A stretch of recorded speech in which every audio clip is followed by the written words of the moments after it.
Welcome back to Mr. Cursed. Being home alone is already creepy, but being home alone in the Appalachian Mountains?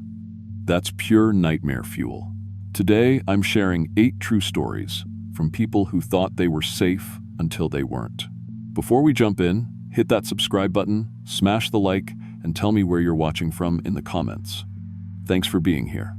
Now, let's get into these terrifying encounters.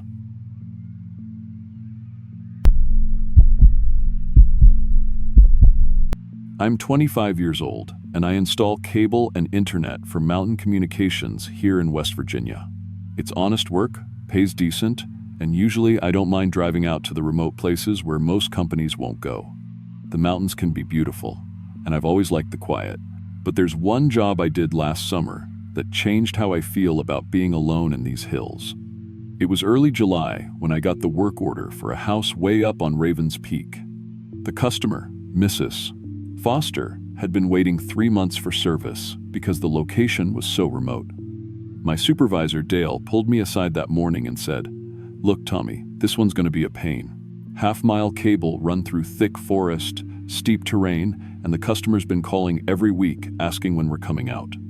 He handed me the paperwork and shook his head. "She works from home, some kind of graphic design stuff, and says she desperately needs internet. Good money in it for us, but it's an all-day job." The drive up to Raven's Peak took about 40 minutes from town, winding through forest roads that got narrower as they climbed. The house was a modern cabin built right into the mountainside. All glass and cedar, probably cost more than I'll make in 10 years. Mrs. Foster met me at the door before I even knocked. She was maybe 40, well-dressed in that city way, but there was something nervous about her. She kept checking her watch and looking past me toward the forest. "Thank God you're finally here," she said, leading me inside. "I've been going crazy without proper internet. The satellite connection barely works." The cabin was nice inside, all open concept with expensive furniture, but it felt cold despite the summer heat. She showed me where she wanted the cable line run, from her home office upstairs to connect with the main line about half a mile down the mountain. "I have to leave for an appointment in town," she said, glancing at her watch again. "But you can work. Alone, right? Just please be finished before dark. I don't like being up here after sunset." That struck me as odd since she lived here. But I figured city people have their quirks. I told her it would take most of the day, but I'd have her connected by evening. She seemed relieved and left in a hurry, driving down the mountain faster than I would have on those narrow curves. I started running cable from the main utility line, following the existing poles through the forest toward her house on the peak. The work was routine at first, drilling anchor points, running wire, checking connections. The forest was thick with old-growth timber, and the morning was peaceful. Birds singing, squirrels chattering, normal mountain sounds that I've heard my whole life. Around 3 p.m., I noticed the forest had gone completely silent. Not just quiet, silent. No birds, no insects, no wind rustling the leaves. It was like someone had turned off all the sound in the world except for my own breathing and the crunch of my boots on the forest floor. I stopped working and listened, thinking maybe there was a storm coming, but the sky was clear blue between the tree canopy. That's when the temperature dropped. I'm talking about a 20-degree drop in the span of maybe 5 minutes on a day that had been pushing 90. My breath started misting, and I zipped up my work jacket, thinking this was the weirdest weather I'd ever experienced. I looked up at the sky again and saw it was changing color, taking on this reddish tint like sunset, but it was mid-afternoon and the color was coming from the wrong direction entirely. The trees around me began moving without any wind, swaying in these slow, rhythmic patterns that looked almost like they were dancing. I stood there watching, trying to make sense of what I was seeing, when I heard the chanting start. Multiple voices speaking in a language I didn't recognize, coming from deeper in the forest. The sound seemed to echo from all directions at once, like the trees themselves were speaking. I thought maybe there was some kind of religious ceremony happening nearby, but the voices didn't sound quite human. There was something off about the rhythm, the pitch, like vocal cords that weren't shaped right trying to form words. I tried to keep working, telling myself it was just hikers or maybe some kind of historical reenactment group, but my tools started behaving strangely. The metal components became burning hot to touch, even though they'd been fine minutes before. I had to drop my drill twice because the bit was too hot to hold, and there was no logical reason for it. Then the cable I was running began writhing like a snake. I'm talking about inanimate copper wire moving on its own, coiling and uncoiling like it was alive. I stared at it, my brain trying to process what I was seeing, when I looked toward Mrs. Foster's house and noticed symbols carved into every tree between me and the building. These weren't there before. I would have seen them. Deep cuts in the bark, forming geometric patterns that seemed to pulse with their own light, and as I watched, they appeared to be moving or changing shape. The chanting got louder, reaching this crescendo that made my ears ring, and the red sky began swirling in patterns that hurt to look at directly. That's when I realized Mrs. Foster hadn't hired me to install cable. She'd lured me here for something else, something that required an outsider. The forest around me was transforming into something that shouldn't exist in our reality. Trees were growing into impossible shapes, their branches forming geometric patterns that defied every natural law I knew. The very air seemed thick and wrong, like breathing underwater. I tried to run back to my truck, but the path had changed. The forest layout was completely different from when I'd entered just hours before. Trails that should have led back to the road now curved in, directions that made no sense, and landmarks I remembered were gone entirely. The chanting was now coming from inside my own head, filling my thoughts with images of vast, ancient things awakening beneath the mountain. I saw Mrs. Foster emerging from her house, but she was no longer entirely human. Her proportions were wrong, stretched and distorted like she was being viewed through a funhouse mirror. Her arms were too long, her face too narrow, and when she moved, it was with this fluid motion that reminded me of a snake standing upright. She called to me in a voice that echoed from multiple directions at once, speaking words that made my vision blur and my ears bleed. The reality around me was breaking down. I could see through the trees to other places, other times, maybe other worlds entirely. And I understood, with a clarity that terrified me, that Mrs. Foster was some kind of gateway, and my presence had completed a connection to something enormous and alien. The mountain itself was awakening. What I'd thought was a natural formation was actually something vast and sleeping, and now it was stirring. The ground beneath my feet vibrated with a rhythm like a massive heartbeat, and I could feel intelligence behind it, ancient and hungry and utterly inhuman. I ran blindly through the transforming forest, branches that shouldn't exist catching at my clothes, until I somehow reached my truck. I don't remember the drive down the mountain, but I didn't stop until I reached town. When I got back to the office, Dale asked how the installation went. I told him there were complications and we'd need to reschedule. I never went back. When Mrs. Foster called the next week asking about her internet, I told Dale I was sick and couldn't take the job. Someone else went up there a few days later and said the house was empty, like no one had ever lived there.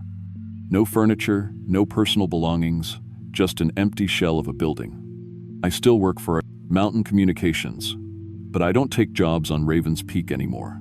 I've driven past the turnoff to that mountain road dozens of times, and I always feel this pull to go back up there, like something's calling to me. But I've learned to trust my instincts about these things.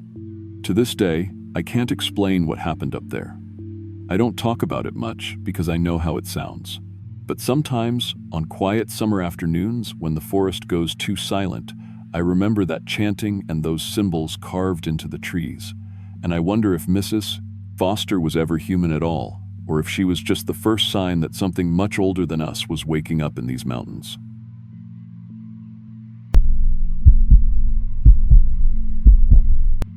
I was 20 when I took a job working cattle for Mr. Garrett up in Lost Creek Hollow, West Virginia.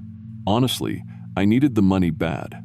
Had just dropped out of community college and was living in my mom's basement, which wasn't doing much for my self-respect. The job paid decent for someone with no real experience, and Mr. Garrett seemed like a straight shooter when I met him at the feed store in town. He needed someone young and reliable to help with his herd, especially during calving season when things could get hectic real quick. The ranch was about 15 miles outside of town, tucked back in this valley that felt like it was carved right out of the mountains. No cell service once you got past the main road, and the nearest neighbor was at least 5 miles away through some pretty thick forest. Mr. Garrett had about 60 head of cattle spread across maybe 200 acres of pasture land, with an old farmhouse sitting right in the middle of it all. The place had been in his family since the 1942, and you could tell everything was built solid but showing its age. During calving season, Mr. Garrett needed someone to stay overnight at the ranch to keep an eye on things. Predators were always a problem. Ness, black bears, coyotes, even the occasional mountain lion, according to some of the locals. Plus, sometimes the cows needed help during difficult births, and you couldn't exactly schedule that for business hours. The old farmhouse had electricity and running water, so it wasn't like camping or anything. Actually, I kind of enjoyed it at first. After growing up in town with neighbors right on top of each other, the peace and quiet was something I'd never really experienced before. I'd been staying out there for about a week with no problems at all. My routine was pretty simple. Check on the cattle every few hours, make sure the fences were intact, and just generally keep an eye on things. During the day, I'd help Mr. Garrett with regular ranch work, and at night I'd settle in with a book or watch whatever came in on the old antenna TV. The cattle were calm, the weather was decent for March, and I was starting to think this might actually be a pretty good gig. That changed on a Thursday night around 11 o'clock. I was reading in the living room when I heard it. All 60 head of cattle started bellowing at once. Not the normal sounds they'd make when something spooked them, but this panicked, almost desperate noise that made the hair on my arms stand up. I'd been around cattle my whole life, and I'd never heard anything like it. It sounded like they were in genuine terror. I grabbed the flashlight and the rifle Mr. Garrett had left for me. A old 30-06 that he swore would drop anything that walked in these mountains, and headed outside. The noise was coming from the far pasture, and when I got close enough to see what was happening, my stomach dropped. All 60 cattle were pressed against the fence line like sardines, in a can, all facing the same direction toward the tree line. They were making these awful sounds, almost like screaming, and some of the younger calves were actually foaming at the mouth. I clicked on the flashlight and swept it across the trees where they were all staring. That's when I saw the eyes, 2 yellow points of light reflecting back at me from about 8 feet off the ground. My first thought was that it had to be a bear standing on its hind legs, maybe a big one that had wandered down from higher up in the mountains. But bears don't usually stand that tall, and something about the way those eyes were positioned didn't look right. Then the thing stepped out of the tree line and into the pasture. It was shaped like a man, I guess, but covered head to toe in dark fur that looked almost black in the flashlight beam. Its arms hung down past its knees, and when it moved, I could see muscles rippling under that fur like nothing I'd ever seen on any animal. The thing had to be at least 7 feet tall, maybe taller, and built like it could tear a tree out of the ground with its bare hands. But the worst part was the face. It was almost human, but wrong in every way that mattered. Too long, like someone had stretched it out, and when it opened its mouth I could see rows of sharp teeth that definitely didn't belong in anything that walked on 2 legs. The eyes weren't just reflecting my flashlight. They seemed to be glowing on their own, this sick yellow color that reminded me of infected wounds. The creature looked directly at me and let out a howl that I felt in my bones. Not heard, felt. Like someone had reached inside my chest and squeezed everything at once. The cattle went completely insane, crashing into each other and the fence, and I honestly thought some of them might die just from the panic. I raised the rifle and fired a warning shot over its head, mostly because that's what you're supposed to do with bears. The thing didn't even flinch. It just started walking toward me with these long, deliberate strides that covered way too much ground way too fast, and the way it moved, Jesus, I still have nightmares about it. Its joints bent in directions that shouldn't be possible, like it was wearing a human body that didn't fit right. I ran. I'm not ashamed to admit it. I turned around and ran back toward the farmhouse as fast as my legs would carry me. Behind me, I could hear the creature moving through the herd, and the sounds the cattle were making changed from panic to something else entirely. Pain, terror, death. I made it to the farmhouse and slammed the door behind me, throwing the deadbolt and pushing the kitchen table up against it for good measure. Through the window, I watched that thing methodically kill cattle with its bare hands. It would grab a full-grown cow. These were big animals, maybe 1,000 pounds each, and twist its neck like it was wringing out a dish rag. One by one, moving, from animal to animal with horrible efficiency. The whole time, It never seemed rushed or angry, just working. Like it had a job to do and was going about it in the most practical way possible. That was almost worse than if it had been in some kind of feeding frenzy. This was calculated, deliberate. When it finished with the cattle, and I'm talking about maybe half the herd, just slaughtered and left lying in the pasture, the thing turned toward the farmhouse. Those yellow eyes found the window where I was watching, and I swear it smiled. Not a human smile, but something that showed all those sharp teeth. For the next few hours, it circled the house. I could hear it scratching at the walls with claws that sounded like metal scraping against wood. Every now and then, it would stop at a window and just stand there. And I could feel it looking at me, even though I'd turned off all the lights and was hiding in the back bedroom. Around 4 in the morning, the scratching stopped. When the sun came up, I looked outside and the thing was gone. The surviving cattle were huddled together in a tight group, still shaking and refusing to graze. Their eyes kept darting back to the tree line like they expected that thing to come back any second. I don't blame them. I felt the same way. When Mr. Garrett showed up that morning, he found claw marks on the outside walls of the farmhouse that went 6 inches deep into solid wood. The scratches were too big and too deep for any animal that was supposed to live in these mountains. We counted 32 dead cattle, all with their necks broken, just scattered across the pasture like broken toys. We never reported it to anyone. What were we going to say? That some kind of monster came out of the woods and killed half a herd of cattle? They would have figured it was bears or wild dogs, maybe someone's idea of a sick prank. But I knew what I'd seen, and so did Mr. Garrett when he looked at those claw marks. I quit that day and moved back to town. Never went back to Lost Creek Hollow, never even drove past the turnoff to the ranch. Sometimes I still wake up in the middle of the night thinking I can hear that bone-deep howl, and I have to check all the locks on my doors before I can get back to sleep. A few years later, I was talking to an old Cherokee man at a powwow, and I mentioned what had happened without going into too much detail. He just nodded like he wasn't surprised at all. Said his people had stories about things like that. Creatures that used to be human but got changed by spending too long alone in the deep woods, away from other people. He called them the Forgotten Ones, and said they only came down from the high mountains when they were hungry or territorial. I don't know if that's what I saw that night, but I know I never want to see it again.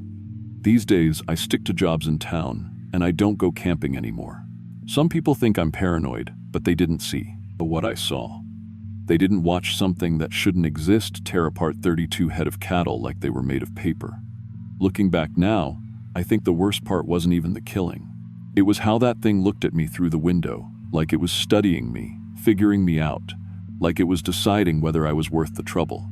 I still don't sleep well in houses that back up to the woods.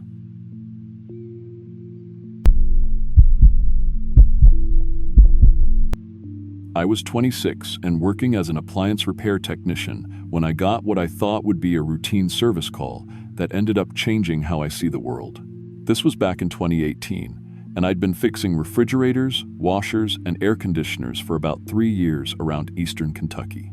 The work was steady, and I liked being able to solve problems with my hands. Most calls were pretty straightforward. Replace a compressor here, fix a thermostat there. Nothing too complicated. The call came in on a Tuesday morning. Mrs. Patterson from Copper Ridge needed someone to look at her refrigerator. She said it was making strange noises and the temperature kept going crazy, sometimes freezing everything solid, other times letting food spoil overnight. Sounded like a busted thermostat or maybe a failing compressor. I told her I could be out there that afternoon. Copper Ridge is about 20 miles outside of town, up in the mountains where the houses get spread pretty far apart. I've been out that way a few times before, but never to Mrs. Patterson's place specifically. The drive takes you through some pretty thick forest, winding roads that climb steadily until you're looking down at the valleys below.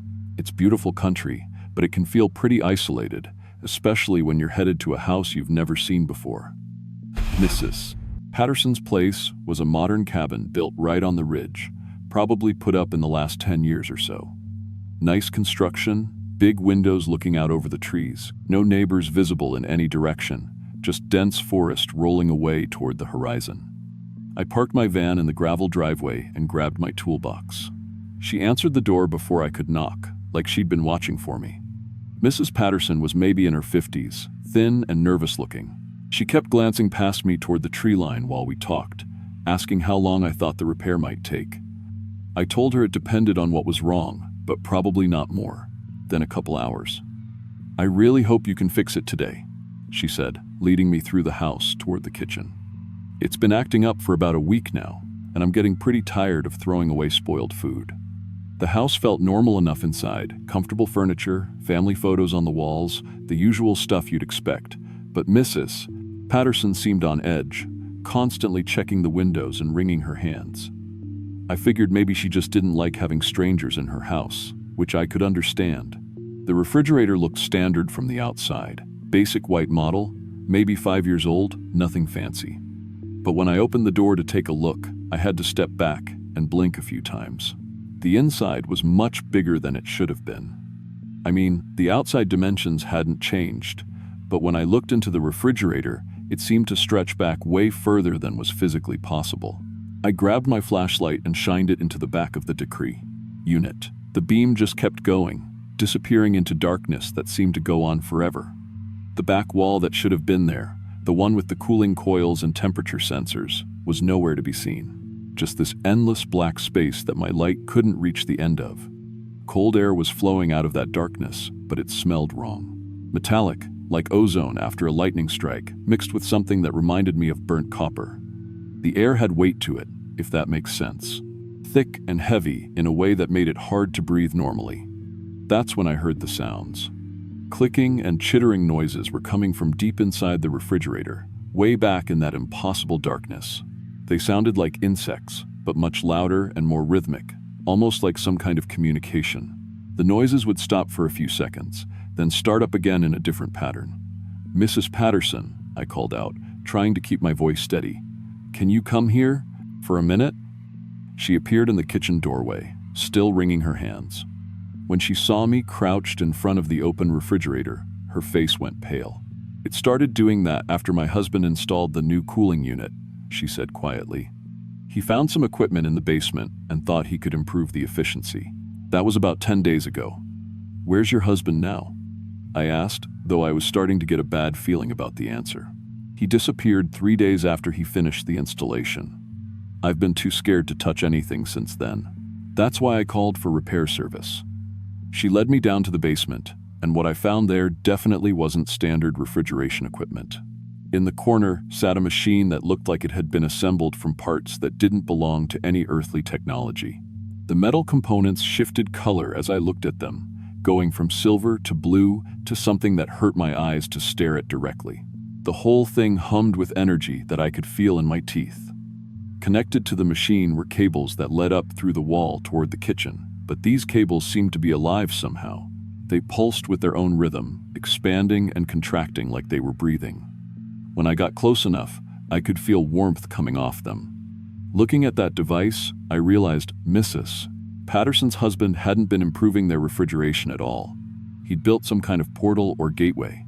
The refrigerator upstairs was serving as an access point to somewhere else, and whatever was on the other side was trying to come through. That's when Mrs. Patterson screamed from upstairs. I ran back to the kitchen and found something emerging from the refrigerator.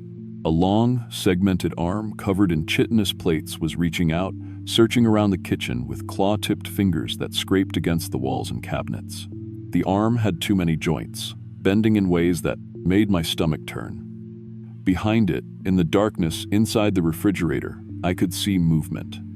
Multiple shapes preparing to follow the first one through. Mrs. Patterson was backed against the far wall, terrified. "They've been coming through for days," she whispered. "Searching for my husband. I think they took him." I grabbed a hammer from my tool bag and ran back to the basement. If breaking the connection between the machine and the refrigerator would stop this, that's what I had to do. When I hit the first cable, the arm upstairs let out a shriek that sounded like metal tearing. It started thrashing violently, knocking over chairs and scraping gouges in the kitchen walls. More creatures started pushing through the portal. Through the ceiling, I could hear them moving around, insectoid things the size of humans, with too many joints and what sounded like multiple sets of clicking legs. Mrs. Patterson was screaming for me to hurry. I kept hitting the cables with my hammer, while the machine's humming grew louder and more agitated. As each cable broke, Reality around the device began to warp and twist, like space itself was being torn open. The air got thick and hard to breathe, and I could taste that metallic flavor getting stronger. The creatures upstairs were making frustrated, shrieking sounds as their portal began closing. I could hear them moving faster, more desperately, like they knew their access to our world was being cut off. When I broke the last cable, the machine let out a sound like thunder and everything went quiet. I found Mrs. Patterson's husband in the corner of the basement, or what was left of him. The creatures had been studying human anatomy, and they'd been thorough about it. We buried him in the backyard that same day and agreed never to tell anyone what had really happened. The portal snapped shut with that thunderclap, and when I checked the refrigerator afterward, it was completely normal again. Right size, normal back wall, working like any regular appliance should. Mrs. Patterson and I spent the rest of that day dismantling what remained of the machine and throwing the pieces into different ravines throughout the mountains. We didn't want anyone else finding them and accidentally recreating what her husband had built. Later, I did some research on the property. Previous owners had reported similar strange incidents dating back to the 1960 seconds. Apparently, the ridge where the house sits is built on some kind of thin spot between dimensions. The Cherokee have stories about places where the world is thin and dangerous things can slip through if people aren't careful. Mrs. Patterson moved away within a month. The house has been empty ever since, though hikers report strange lights and sounds from the area sometimes. I still have nightmares about those segmented arms and the way the creatures moved with joints in all the wrong places.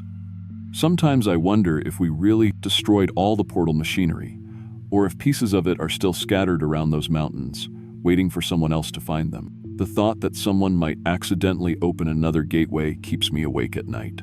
I've started refusing service calls to remote mountain locations because I've learned that some problems are too dangerous to fix. There are places in these mountains where reality is thinner than it should be, and things from other dimensions are always looking for ways through. Mrs. Patterson's husband thought he was building advanced refrigeration technology, but he was actually creating an invasion route for predatory aliens. Looking back now, I realize those creatures we encountered were probably just scouts. If the portal had stayed open much longer, much worse things would have followed them through to our world. To this day, I won't work on any equipment I don't recognize, and I sure as hell won't go near any basement that has machinery that doesn't belong there.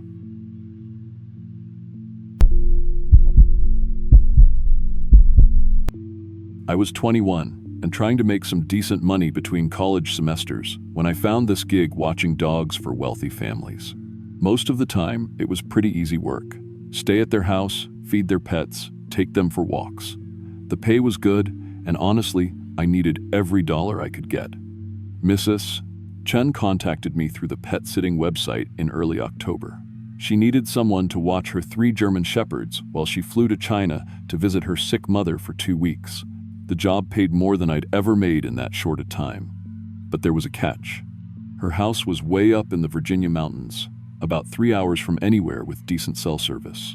She called it Raven's Point, this luxury cabin her late husband had built as a retirement retreat. She warned me it was isolated, but said I'd have everything I needed: full kitchen, internet, satellite TV, even a generator in case the power went out. The dogs, Max, Rex, and Luna, were supposedly well-trained and friendly. She seemed nice enough on the phone, and to be honest, the idea of 2 weeks in the mountains with some dogs sounded peaceful. I'd been dealing with roommate drama and loud neighbors all semester, so the quiet actually appealed to me. The drive up there took longer than I expected. Mrs. Chen's directions led me through increasingly narrow roads until I was basically following a gravel path through thick forest. When I finally reached the house, I had to admit it was impressive. This sprawling log cabin with huge windows and a wraparound deck nestled in a clearing surrounded by towering pines and oaks. The dogs were exactly as advertised. Big, beautiful German shepherds who seemed happy to see me and responded immediately to basic commands. Mrs. Chen showed me around quickly. She had a flight to catch, pointing out the dog food, walking routes, and emergency numbers posted on the refrigerator. She mentioned that cell service was spotty, but the landline worked fine. Within an hour of my arrival, she was gone, and it was just me and the 3 dogs in what felt like the middle of nowhere. The first week went exactly as I'd hoped. The dogs were easy to care for, and I fell into a comfortable routine. Scarce morning walks on the trails that crisscrossed the property, lazy afternoons reading on the deck while they napped in the sun, evening hikes before dinner. The isolation didn't bother me at all. If anything, I loved being away from everything. No traffic, no people, just the sound of wind through the trees and the dogs' occasional barking at squirrels. I explored most of the marked trails during that first week, and the dogs seemed to know the area well, never straying far from the paths. The house had everything I needed, and I started thinking maybe I'd found my ideal job. But Monday of the second week, something changed. I woke up and went to let the dogs out for their morning routine, and all 3 of them just stopped at the door. These were dogs who usually bolted outside the second I turned the handle, but now they were backing away from the open door, ears pinned back, whining softly. I thought maybe they'd seen a bear or something. Mrs. Chen had mentioned wildlife in the area, so I stepped outside first to check. Everything looked normal. The morning was crisp and clear, birds singing, nothing unusual that I could see. But the dogs wouldn't budge.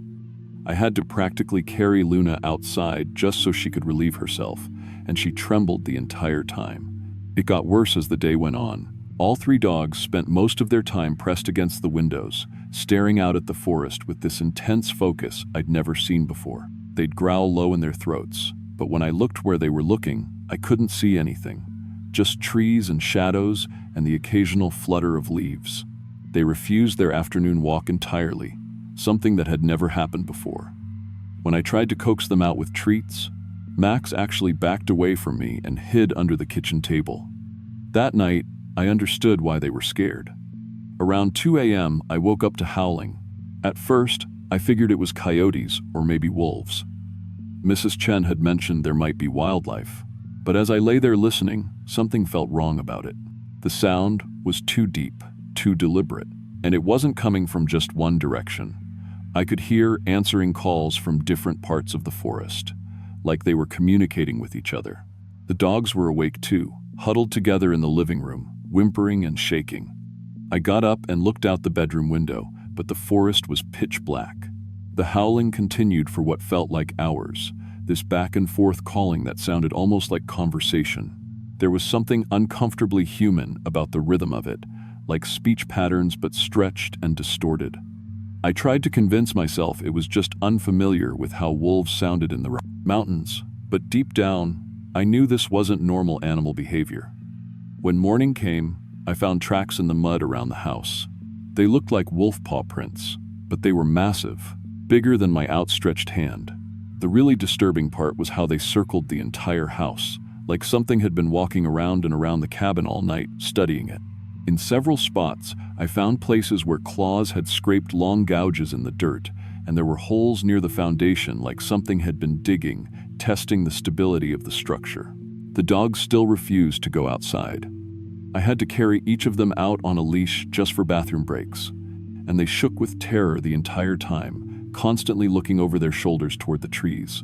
Even inside, they wouldn't relax. They paced from window to window, watching the forest with an alertness that was exhausting to witness. The second night was worse.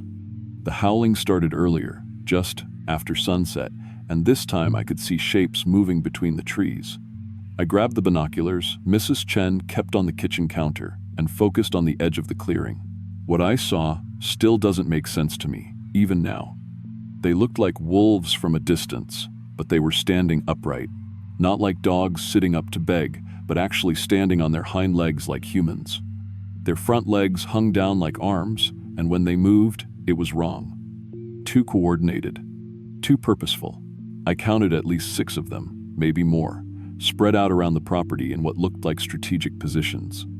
One of them came closer to the house, and that's when I saw its face clearly. It was a nightmare mixture of wolf and human features. The snout was long and filled with teeth, but the eyes were wrong, too intelligent, too knowing. When it looked directly at the sliding glass door where I was standing, I felt like it was studying me, figuring me out. It approached the glass and pressed its face against the window, breathing fog across the surface. Then it raised what should have been a front paw, but the digits were too long, too flexible, almost like elongated human fingers tipped with black claws. It tapped on the glass methodically, testing the strength of the barrier. I called 911, but the dispatcher told me wildlife control couldn't respond until morning. She suggested I stay inside with the doors locked and call back if they actually tried to break in. I wanted to laugh at how inadequate that advice seemed, but I was too scared to find it funny. The pack spent the rest of the night testing every window and door. I could hear them moving around the house, scratching at screens, rattling door handles. They worked together with a coordination that was terrifying. While one tested the front door, others checked the windows on the opposite side. It was like they were planning something, figuring out the best way to get inside. Around 4 a.m., they escalated. I heard something heavy being dragged across the deck, and then the sound of claws on the roof. They'd somehow gotten a ladder, probably the one Mrs. Chen kept for cleaning gutters, is at side of Smallville, and were climbing up to test the roof access. The scratching above the living room was so loud the dogs went into complete panic, running circles around the house and barking frantically. I remembered Mrs. Chen mentioning a gun safe in the master bedroom closet. I found the shotgun and a box of shells, my hands shaking so badly I could barely load it. I fired a warning shot straight up through the ceiling, hoping the noise would scare them off. The scratching stopped for maybe 30 seconds. Then it resumed with twice the intensity, like they were angry about being challenged. When dawn finally came, the creatures retreated into the forest, but I could see them watching from the tree line. Dark shapes between the trees, patient and still, like they were waiting for nightfall to try again. Wildlife control arrived around 10 a.m., two guys in a state truck who took one look at the tracks and claw marks and admitted they'd never seen anything like it. They took photos and measurements, but they seemed as confused as I was. They suggested I might have encountered a pack of feral dogs, but even they didn't sound convinced by their own explanation. I didn't wait around for a third night. I packed my stuff, loaded the dogs into my car, and drove straight to a boarding facility in the nearest town. I called Mrs. Chen from there and explained that there had been aggressive wildlife on the property and I couldn't safely stay with the dogs. I didn't tell her about the creatures. How could I? Instead, I said there had been wolves and left it at that. Looking back now, 5 years later, I still don't know what those things were. I've researched everything I can find about Virginia wildlife, but nothing matches what I saw. Sometimes, I wonder if I imagined it all. But then I remember those intelligent yellow eyes staring at me through the glass, and the methodical way they tested every entrance to the house.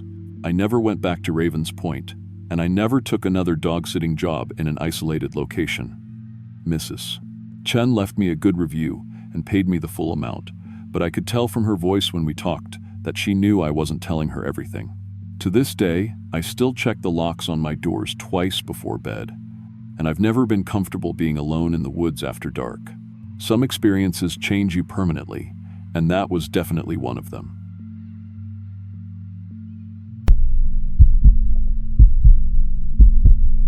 I was 20 years old and working part-time jobs to pay for college when I started babysitting for the Henderson family up in Possum Creek, Tennessee. It was good money, better than anything else I could find in a town that small, and their daughter Emma was about the sweetest kid you could ask for. 8 years old, polite, went to bed when she was supposed to. I'd been watching her for almost 2 years by then, usually just for a few hours while Mr. and Mrs. Henderson went out to dinner or ran errands. The house was comfortable, they always left good snacks, and Emma was easy to entertain. Looking back now, I should have known that first overnight would be different. The Hendersons had a wedding to go to down in Nashville, LLA, some cousin of Mrs. Henderson's that I'd heard her complaining about having to attend. It was a 3-hour drive each way, and with the reception going late, they decided to just get a hotel room and make a weekend of it. That meant I'd be staying the whole night for the first time, which honestly didn't worry me much. Emma and I had our routine down, and I figured I'd just do homework and watch Netflix after she went to sleep. Their house sat at the end of a long gravel driveway, surrounded by thick woods on 3 sides. It was one of those older mountain homes that had been added onto over the years, the original cabin with a newer addition, then a second story that didn't quite match the first. Mrs. Henderson always joked that it looked like 3 different houses got stuck together, but it had character. The property had been in Mr. Henderson's family for generations, back when his great-grandfather worked the timber crews that cleared most of these mountains. Emma went down easy that night, same as always. Bath at 7:30, teeth brushed, story read, lights out by 8. I settled into the living room with my laptop and a bag of the good chips Mrs. Henderson had left for me, planning to knock out a paper that was due Monday. The house was quiet except for the usual settling sounds old places make, and I had a good view of the stairs from where I was sitting. Around 10 o'clock, I heard Emma's voice coming from upstairs. Nothing unusual about that. Kids talk in their sleep sometimes, or have dreams that make them mumble. But this sounded more like she was having a conversation with someone. I could hear the rhythm of it, the pauses where someone else would be talking back. I muted my show and listened closer. "Uh-huh," Emma was saying. "Yeah, I know." Then a pause. "But Mama says I'm not supposed to." I figured she was dreaming, maybe acting out something from school. Kids do that. But when it kept going for another few minutes, I decided I should check on her. I climbed the stairs quietly. They creaked something awful, and I didn't want to wake her if she was just sleep-talking. Her bedroom door was cracked open like always. Emma was sitting up in bed, facing the corner where her dresser sat. She was nodding and talking like someone was standing right there in front of her. "Emma?" I whispered. "Sweetie, who are you talking to?" She turned to look at me, and her face was confused, like I'd woken her from a deep sleep. "Nobody," she said, rubbing her eyes. "I wasn't talking to nobody." "Okay, baby, just go back to sleep." She laid down and pulled her covers up, and I figured that was the end of it. Kids have weird dreams. I went back downstairs and tried to focus on my paper, but I found myself listening for her voice again. About an hour later, I heard her again. This time she sounded more animated, excited even, like she was playing some kind of game. I could hear her moving around up there, so I decided to check again. This time when I got to her room, Emma was sitting on the floor with all her dolls arranged in a perfect circle around her. She was whispering to them, giving them instructions about something, but she was whispering too, quietly for me to make out the words. "What game are you playing, sweetie?" I asked. Emma looked up at me with that same confused expression. "I'm not playing any game," she said. "I was sleeping." But she was clearly awake, clearly arranging her dolls. I could see where she'd moved them from their usual spots on her shelves and dresser. "Emma, you have all your dolls out." She looked around at the circle of toys like she was seeing them for the first time. "I don't remember doing that," she said, and she genuinely looked puzzled. I helped her put the dolls back and tucked her into bed again, but something about the whole thing was bothering me. I decided to stay upstairs and work on my laptop in the hallway, where I could keep an eye on her room. I dragged a chair up from the kitchen and set up by the top of the stairs. Every few minutes after that, I'd hear Emma's voice. Just little bits of conversation, like she was responding to questions. But every time I looked, dive into her room, she appeared to be fast asleep. Her eyes were closed, her breathing was even, but I could see her lips moving slightly. Around midnight, I heard her get up to use the bathroom. I glanced over as she walked past me toward the bathroom door, and my stomach dropped. Her eyes were completely black. Not just the pupils, the entire visible part of her eyes was solid black, like someone had filled them with ink. "Emma?" I said, but she didn't respond, didn't even glance in my direction. She used the bathroom normally, flushed, washed her hands, then walked back to her room and climbed into bed. The whole time, those black eyes never blinked, never seemed to focus on anything. It was like she was sleepwalking, but her eyes were wide open. I called Mrs. Henderson, but it went straight to voicemail. I stared at my phone, trying to decide if I should call again or leave a message. How do you explain something like that? "Hi, Mrs. Henderson." Emma's eyes turned black. "And she's acting weird?" It sounded crazy even thinking it. Maybe it was just the lighting in the hallway, or maybe I was more tired than I thought. But then Emma got up again. This time she walked right past me and down the stairs, those black eyes staring straight ahead. I followed her, not sure what else to do. She went into the living room and started moving furniture around. Not randomly, she was arranging things very deliberately. She pushed the coffee table against the wall, then started stacking the chairs from the kitchen in the center of the room. "Emma, what are you doing?" I asked, but she didn't respond. Her skin felt ice cold when I touched her shoulder. She moved to the bookshelf next and started pulling books off, reorganizing them in stacks on the floor. Then she went to the walls and began straightening all the picture frames, adjusting them by tiny degrees like she was trying to get them perfectly level. When I tried to guide her back upstairs, she spoke for the first time since this started. But it wasn't her voice. It was too deep, too flat, like an adult trying to sound like a child and not quite getting it right. "He's coming home soon," she said without looking at me. "And he's very hungry after being away so long." "Who's coming home, Emma? Your dad?" She smiled then, but it wasn't Emma's smile. "Daddy's real daddy," she said. I felt my skin crawl. Mr. Henderson's father had died when he was a teenager, Mrs. Henderson had told me that story. There was no real daddy coming home.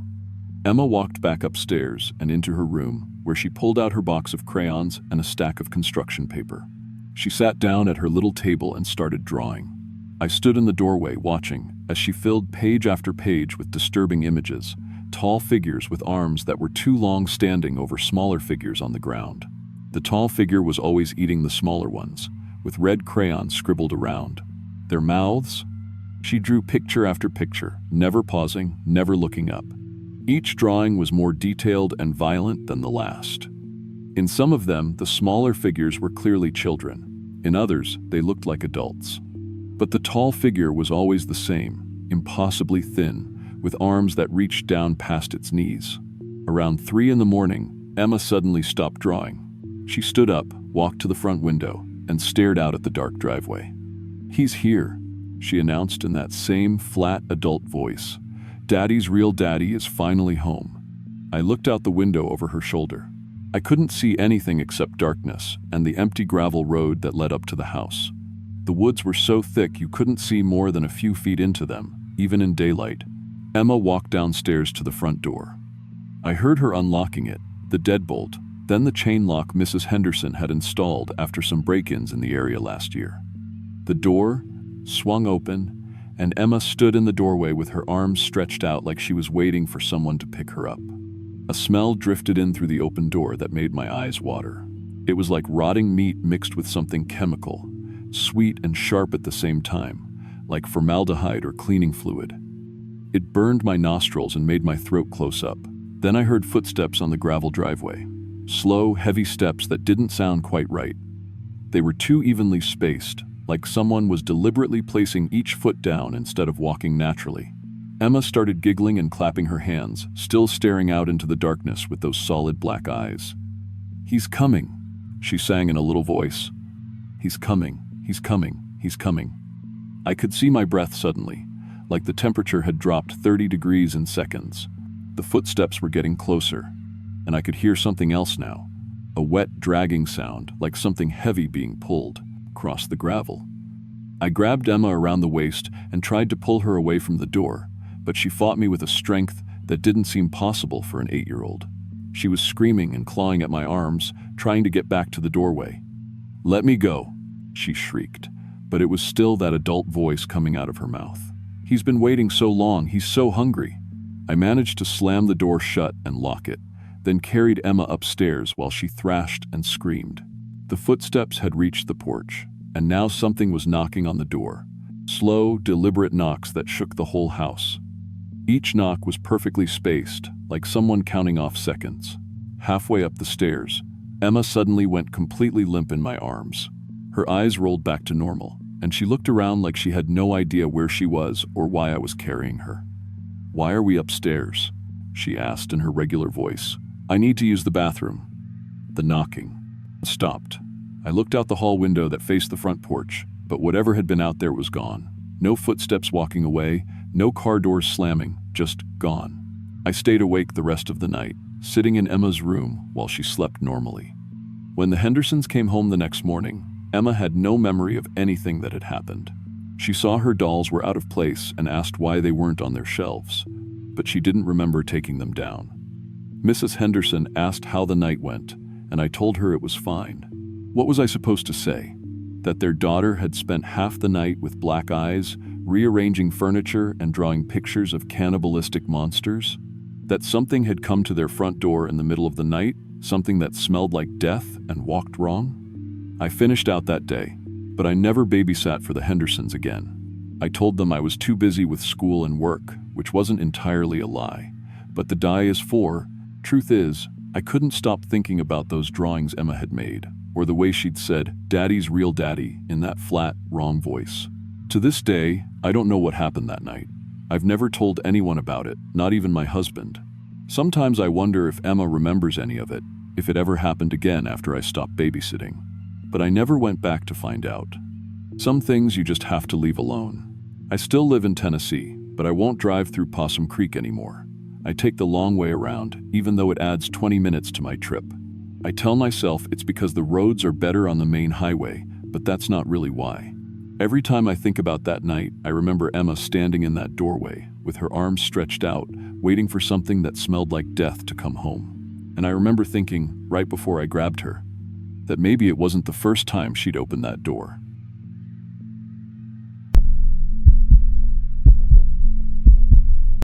I was 24 and running my own house cleaning business when I took what I thought would be my easiest job of the year.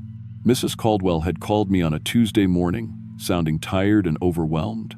Her mother had passed away a couple months earlier, and the family needed the old woman's house in Widow's Gap, West Virginia, cleaned out before they could put it on the market. The pay was good, better than good, actually, and she said I could take my time, work at my own pace over the week. There'd even be a bonus if I got everything done thoroughly. At the time, I was struggling to keep my little cleaning business afloat, so a week-long job with good pay sounded like a blessing. I should mention that I'd grown up about an hour from Widow's Gap, so I knew the area pretty well. It's one of those places where houses are spread out, sometimes 10 miles between neighbors, with thick forest filling all the spaces in between.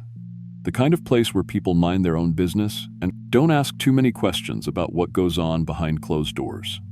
Mrs. Caldwell met me at the house on Wednesday morning to give me the keys and walk me through what needed to be done. The place was a typical 1,950 seconds, two-story, white clapboard with green shutters sitting at the end of a long gravel driveway.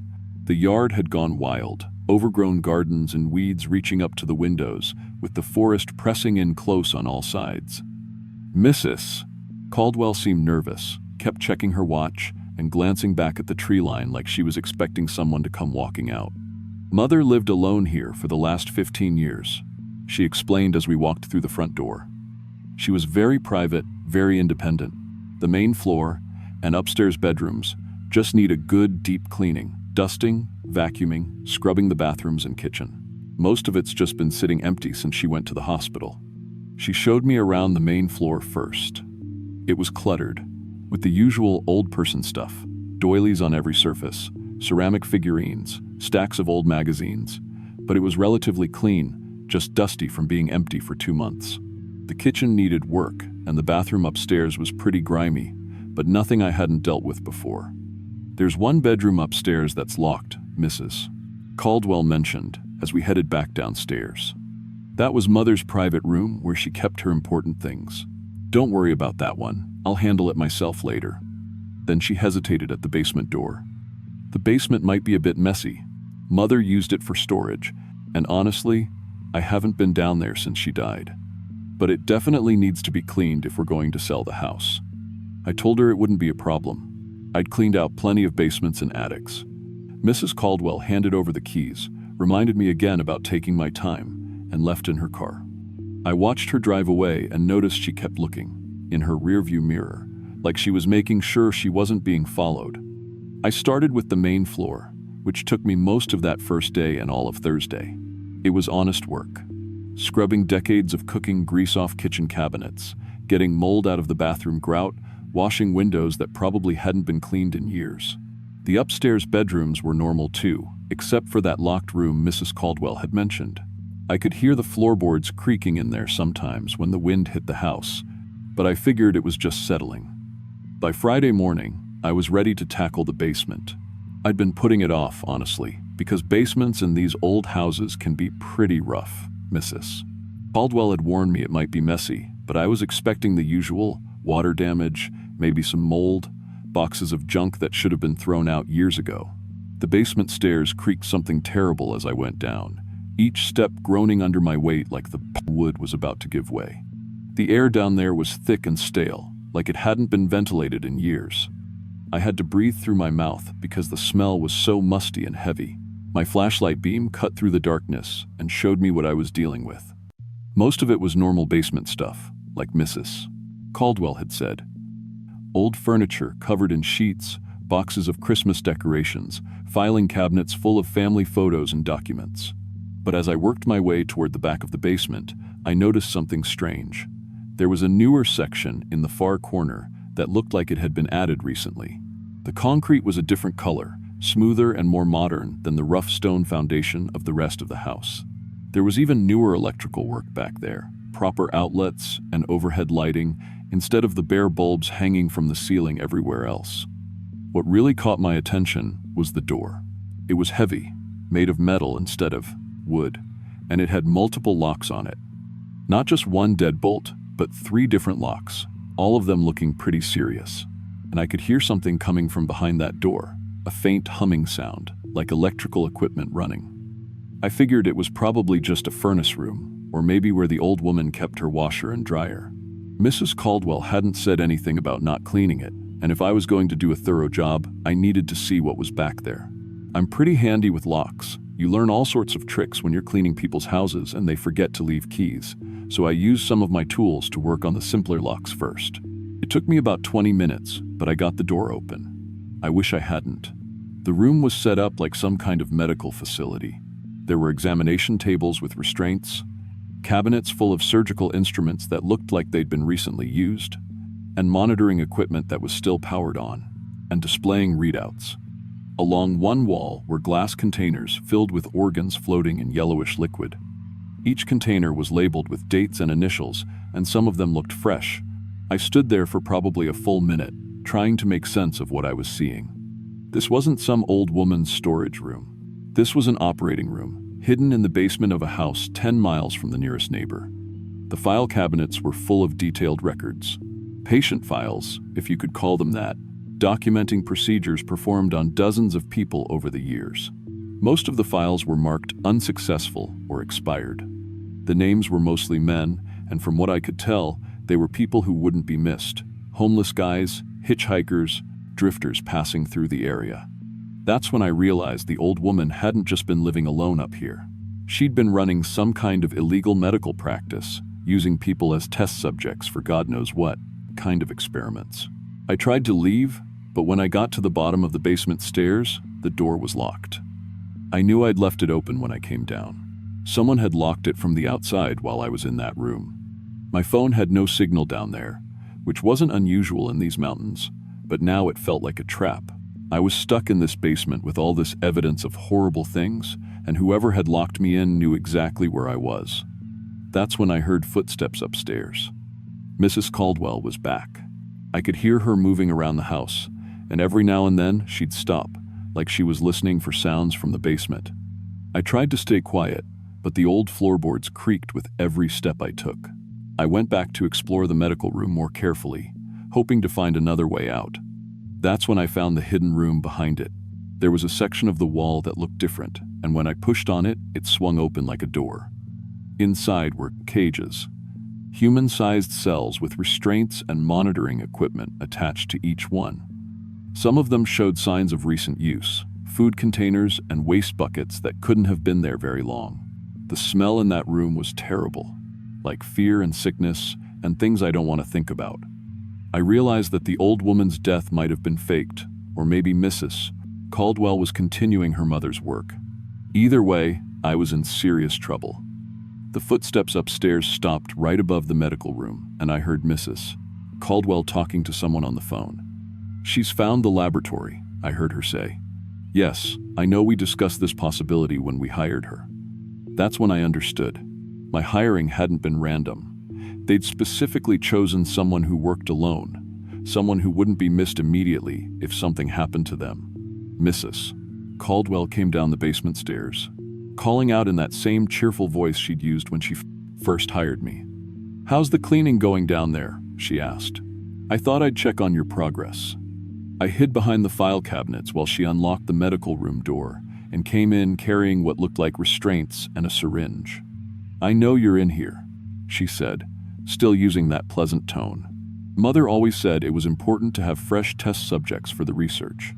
She started talking about how her mother had been a brilliant surgeon who was conducting advanced medical experiments before. Small-minded people forced her into hiding. Now it was Mrs. Caldwell's turn to continue the work, and I was going to help advance medical science whether I wanted to or not. I managed to slip past her while she was setting up equipment and ran for the basement stairs, but she'd locked that door again. Mrs. Caldwell followed me calmly, carrying her syringe and explaining how the experiments would help humanity in the long run, like she was discussing the weather. That's when I spotted the basement window. It was small and partially blocked by shrubs outside, but it was big enough for me to squeeze through if I could break the glass. I found a hammer on the old woman's tool bench and smashed the window, cutting myself pretty badly on the broken glass as I climbed out. Mrs. Caldwell chased me through the overgrown yard, still carrying that syringe and calling out medical justifications for what she planned to do to me. I ran into the forest and kept running for over an hour before I hit a road where a truck driver picked me up and gave me a ride to town. When the police investigated the house, Mrs. Caldwell was gone. All the medical equipment, the specimens, everything I'd seen in that basement had been cleaned out completely. There was no evidence left of what I'd discovered, but the cadaver dogs found things buried around the property. The excavation turned up multiple grave sites, and the investigation revealed that the old woman and her daughter had been operating their sick experiments for over 20 years. They'd targeted people just like Mrs. Caldwell had said, people who worked alone or lived transient lifestyles, people whose disappearances wouldn't trigger immediate investigations. Mrs. Caldwell was never found, but the investigation led to similar facilities at properties owned by the family in 3 other states. It turned out to be part of a network of amateur medical researchers conducting illegal human experiments under the guise of advancing science. I testified about what I'd experienced and helped investigators understand how the operation worked. The property was eventually seized by the state and turned into a memorial for the victims whose remains were found on the grounds. I still have nightmares about those preservation jars and the clinical way Mrs. Caldwell discussed using me for experiments. Looking back now, I can see how carefully they'd planned it, hiring someone who worked alone, choosing someone who wouldn't be missed right away, luring me to that isolated house where no one would hear me scream. The experience taught me that monsters often hide behind respectable facades, and that evil can be passed down through generations like a family business. I don't do house cleaning anymore. I work in an office now, surrounded by people, and I never take jobs that require me to work alone in isolated places. Some lessons you only need to learn once.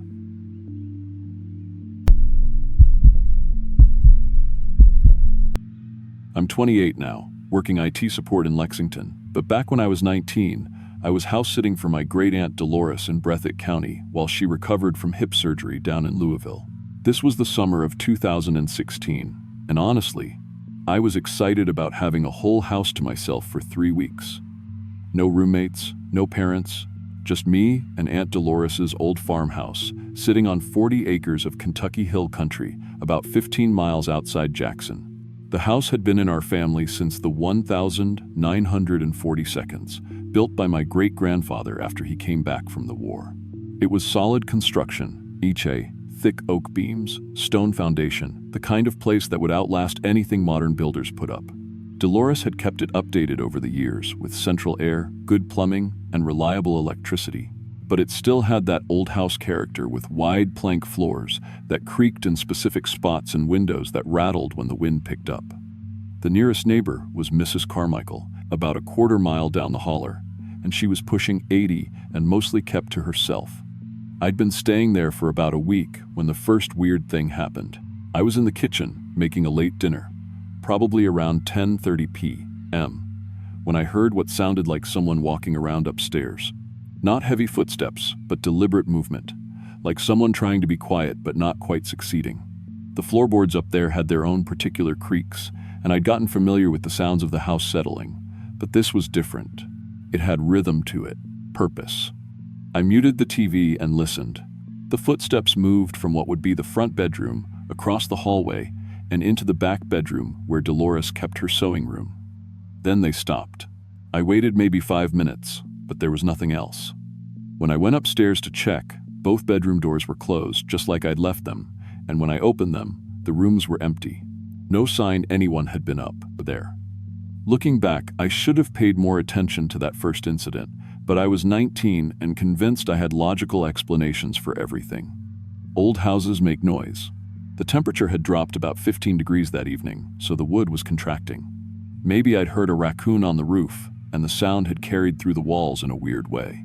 I went back downstairs and didn't think much more about it. The second incident happened 3 nights later. I'd fallen asleep on the couch watching Netflix around midnight when I woke up to the sound of the kitchen faucet running. Not a drip or a leak, the faucet was fully turned on, water hitting the sink basin with that steady rhythm you hear when someone's filling up a glass or washing dishes. I sat up and listened, thinking maybe the handle had worked loose and the water pressure had pushed it open, but then I heard the unmistakable squeak of the faucet being turned off. I grabbed my phone's flashlight and walked into the kitchen. The faucet was turned off tight, no drips, no sign it had been running at all. But the sink basin was completely dry, which was impossible if water had been running for the 2 or 3 minutes I'd been listening to it. I'd washed dishes before going to sleep, so there should have been at least some residual moisture in the sink, but it was bone dry, like it had been that way for hours. That's when I started paying closer attention to the sounds in the house. Over the next few days, I began noticing a pattern. The weird noises always happened after 10 p.m. and before 3 a.m., and they always sounded like normal household activities. Footsteps, water running, doors opening and closing, even what sounded like furniture being moved around. But whenever I investigated, there was never any evidence that anything had actually happened. The footsteps upstairs became a nightly occurrence.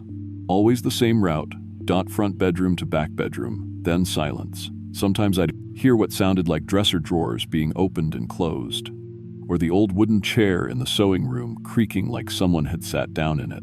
But when I went upstairs to check, the drawers were all closed and the chair was always empty, sitting exactly where it had been. I started timing the incidents and keeping notes on my phone. The footsteps usually started around 11:15 p.m. and lasted about 10 minutes. The kitchen faucet would turn on around 1:30 a.m. and run for exactly 2 minutes and 45 seconds before shutting off. There was also a new sound I hadn't noticed before. What sounded like the front door opening and closing around 2:45 a.m., complete with the distinctive squeak of the screen door and the solid thunk of the main door shutting. But here's what really started getting to me. I began hearing these sounds even when I was upstairs. I'd be in the bathroom, brushing my teeth, and hear footsteps in the hallway, right outside the door. I'd be lying in bed and hear someone walking around downstairs, opening and closing cabinets in the kitchen, moving around the living room. Always the same purposeful, unhurried pace, like someone who lived there and was just going about their normal routine. By the end of the second week, I was barely sleeping. Every night brought the same sequence of sounds, footsteps, water running, doors opening and closing, but never any actual evidence that someone was in the house with me. I'd checked every lock, every window, every possible entry point. I'd even called Dolores to ask if she'd given anyone else a key, but she assured me that only she and I had keys to the house. That's when I decided to set up my phone to record overnight.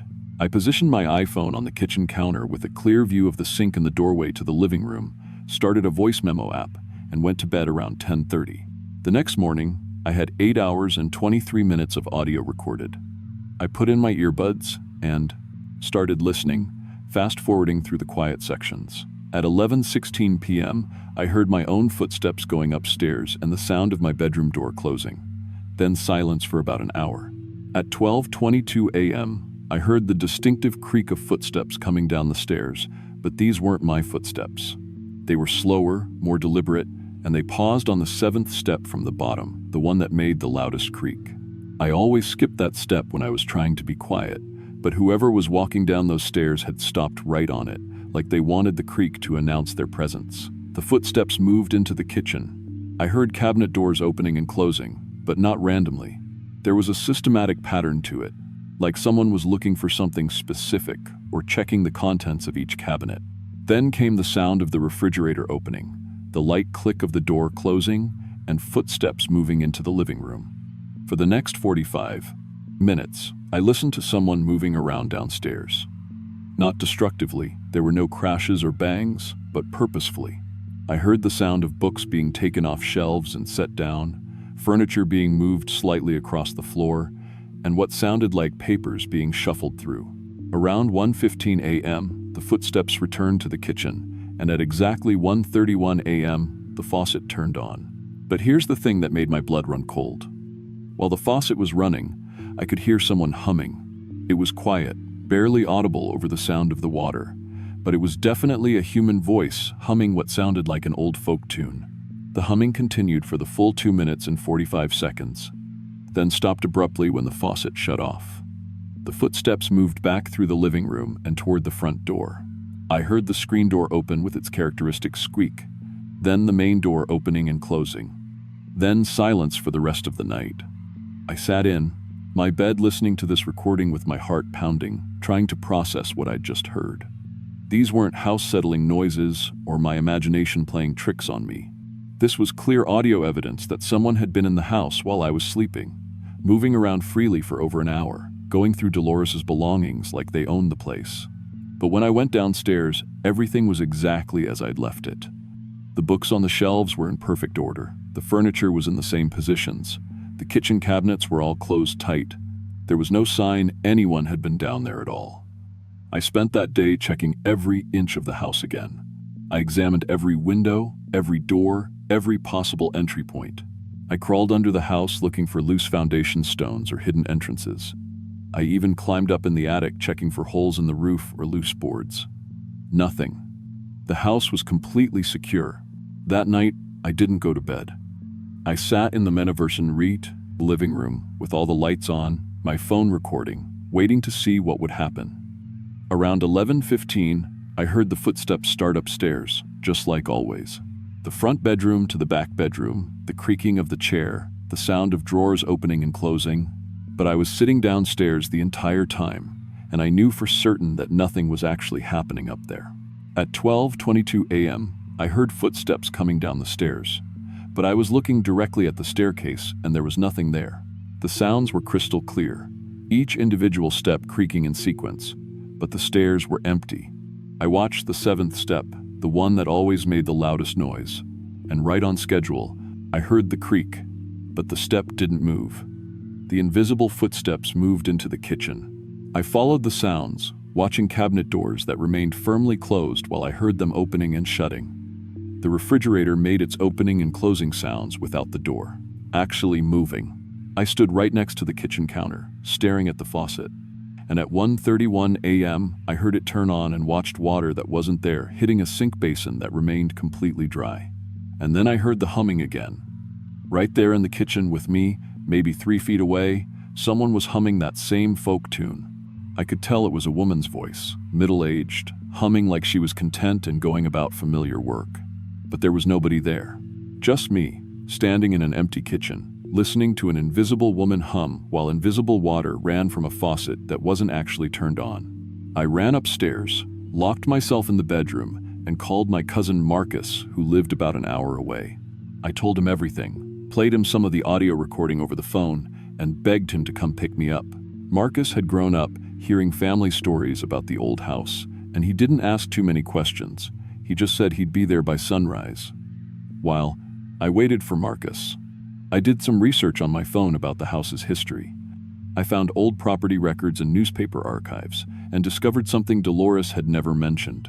In 1952, 6 years after my great-grandfather built the house, a woman named Ruth Ellen Carmichael, Mrs. Carmichael's older sister, as it turned out, had lived there as a caretaker while my great-grandfather was working in Detroit. Ruth Ellen had died in the house during a particularly harsh winter, found 3 days later by neighbors when they noticed no smoke coming from the chimney. The newspaper article said she'd had a heart attack while doing evening chores in the kitchen. She was 43 years old, unmarried, and by all accounts had loved taking care of the house and maintaining the property. When Marcus arrived, I played him the full audio recording from the night before. He listened to the whole thing with a serious expression, then helped me pack my stuff. As we were loading my car, he mentioned that Mrs. Carmichael had told him years ago that Ruth Ellen had always said she wanted to be buried on the property, but the family had buried her in the church cemetery instead. I never went back to that house alone. Dolores recovered from her surgery and returned home, and when I asked her about the noises, she just smiled and said, "Oh, that's just Ruth Ellen. She's been looking after the place since before I moved in. She's harmless, just likes to keep things tidy and make sure everything's secure at night." Apparently, the whole family knew about Ruth Ellen, but they'd never thought to mention it to me.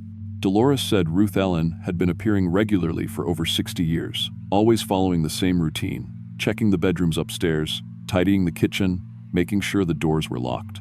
She'd never hurt anyone or caused any real problems. She just continued taking care of the house like she had when she was alive. I still visit Dolores, but I always make sure to leave before dark, and I never stay overnight. Some people might be comforted by the idea of a benevolent spirit watching over the family property, but hearing those footsteps every night, listening to that invisible woman humming in the kitchen while she went about her eternal chores, that's not something I can handle. To this day, when I'm alone in my apartment in Lexington and I hear footsteps in the hallway or the sound of water running when no one else is home, I have to remind myself that not every house has a Ruth Ellen.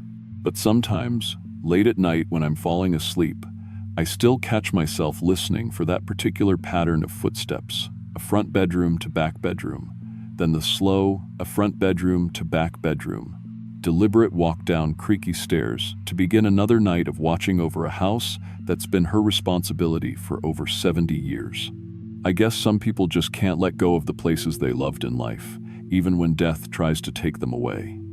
And maybe that's not always a bad thing, but it's definitely not something I'm ready to live with. At least not yet.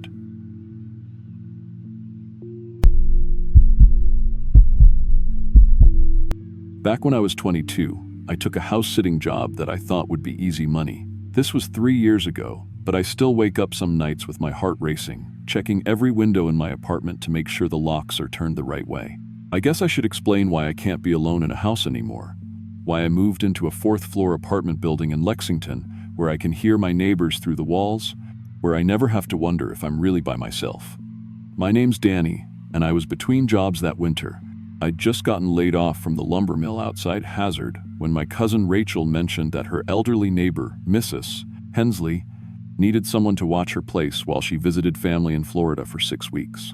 The house was up on Pigeon Ridge, about 20 minutes outside town on one of those winding mountain roads that follows the creek bed. Mrs. Hensley was offering $300 a week just to keep an eye on things, make sure the pipes didn't freeze, and feed her 2 cats. For someone who was down to his last $50, it seemed like a gift. I should have paid more attention to why she was paying so much for such simple work.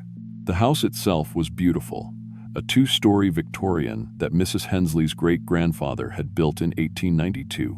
White clapboard siding, green shutters, a wraparound porch with intricate woodwork that probably took months to carve. It sat on about 10 acres of mostly wooded land, with the nearest neighbor almost a mile down the road. Mrs. Hensley had lived there her whole life, born in the upstairs bedroom where her mother and grandmother had been born before her. 4 generations of the same family in the same house. She gave me the tour on a gray December morning, showing me where the cat food was kept, how to work the old furnace in the basement, which faucets to leave dripping so the pipes wouldn't freeze. The cats, Buster and Maybelle, were friendly enough. Typical house cats, who seemed to spend most of their time sleeping in sunny spots and demanding attention. Mrs.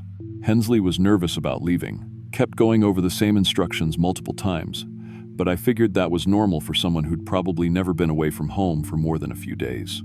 "The house makes noises," she told me as we stood in the kitchen. "Old houses do that. Settling, you know. The heating system's loud too. Don't let it worry you." She paused, looking out the window toward the woods. "Sometimes the cats act strange at night. They might stare at things you can't see or hide under the bed. That's just how cats are." I nodded and assured her everything would be fine. I was more focused on the money than on why an old woman would feel the need to warn me about normal house sounds and cat behavior. She left the next morning, and for the first week, everything was exactly as peaceful as I'd expected. I fell into an easy routine, feeding the cats, keeping the fires going in the living room and bedroom fireplaces, reading the stack of paperback novels Mrs. Hensley had left on the coffee table. The house was warm and comfortable, filled with the kind of antique furniture and family photographs that made you feel like you were visiting your grandmother. I started to think this might be the easiest job I'd ever had. The first sign that something was wrong came on the 8th night. I was watching television in the living room when Buster suddenly sat up from where he'd been sleeping on the couch and stared at the ceiling.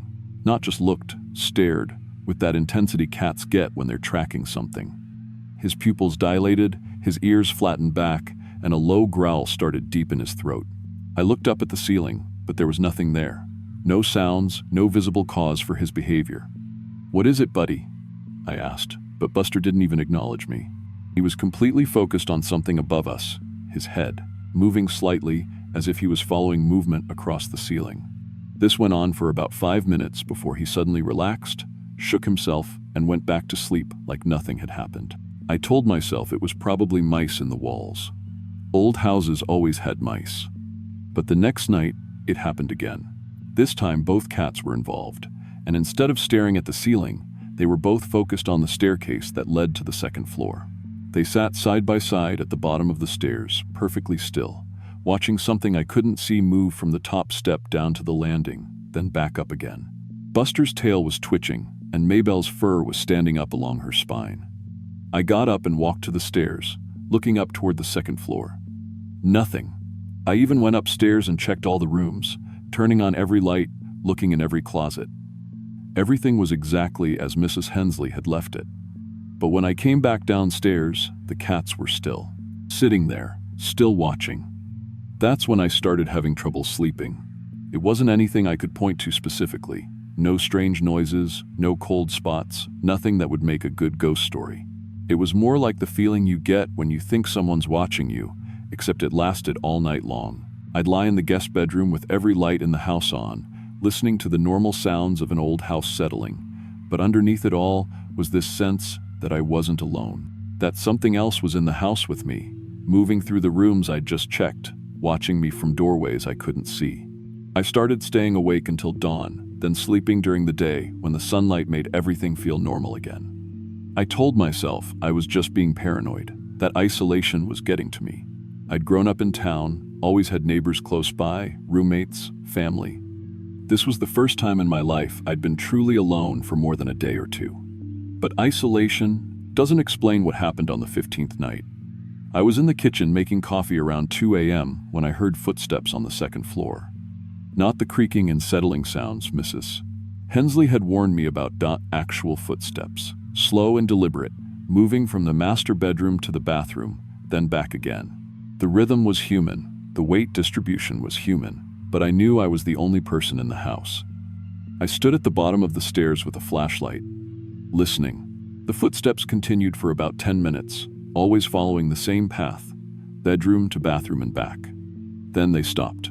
I waited another 20 minutes before I got up the courage to go upstairs and check. Every room was empty.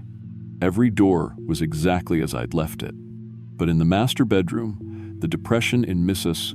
Hensley's bed was deeper than it had been before, like someone had been lying there, and on the bathroom floor, there were wet footprints leading from the shower to the donation sink. The shower was dry. The sink was dry. But the footprints were there, clear as day, still damp. I didn't sleep for the next 3 days. By the time Mrs. Hensley called to check on things, I was a wreck. I hadn't eaten a real meal in almost a week. I was surviving on coffee and whatever snacks I could find in her pantry, and I was starting to see things in my peripheral vision that weren't there when I turned to look directly. Dark shapes moving between rooms, figures standing in doorways that disappeared the moment I focused on them. "How are you doing, honey?" Mrs. Hensley asked, her voice warm and concerned through the phone static. I wanted to tell her everything. I wanted to ask her what was really going on in her house, why she'd felt the need to warn me about normal house sounds, why she was paying someone $300 a week to do a job that should have cost $50.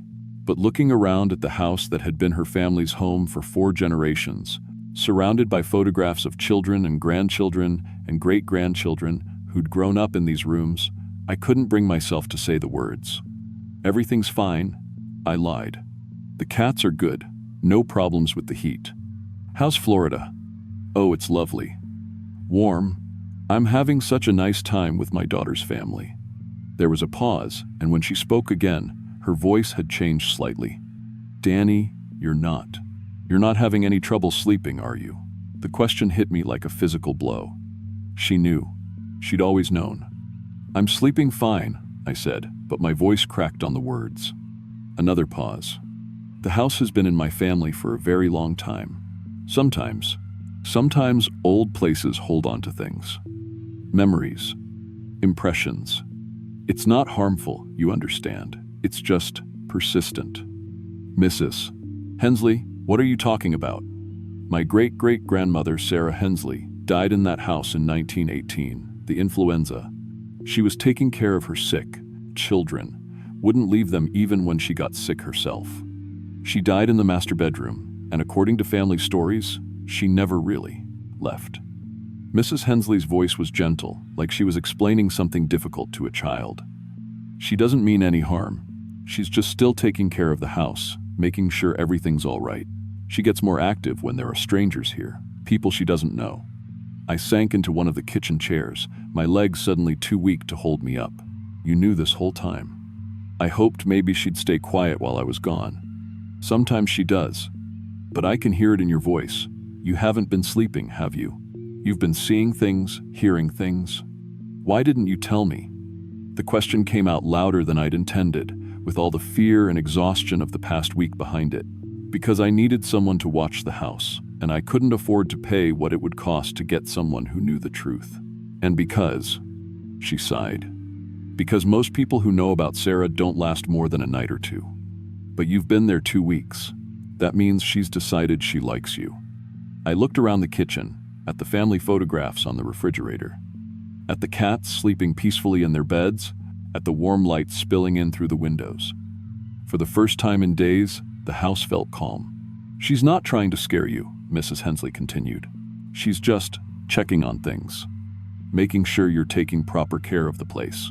If you can just accept that she's there, if you can learn to live with her presence instead of fighting it, the rest of your time there should be easier. That night, I tried something different. Instead of lying awake with all the lights on, fighting against every sound and shadow, I left just one lamp on in the bedroom and spoke to the empty house. Sarah, I said, feeling foolish but desperate enough to try anything. Mrs. Hensley told me about you. I'm Danny.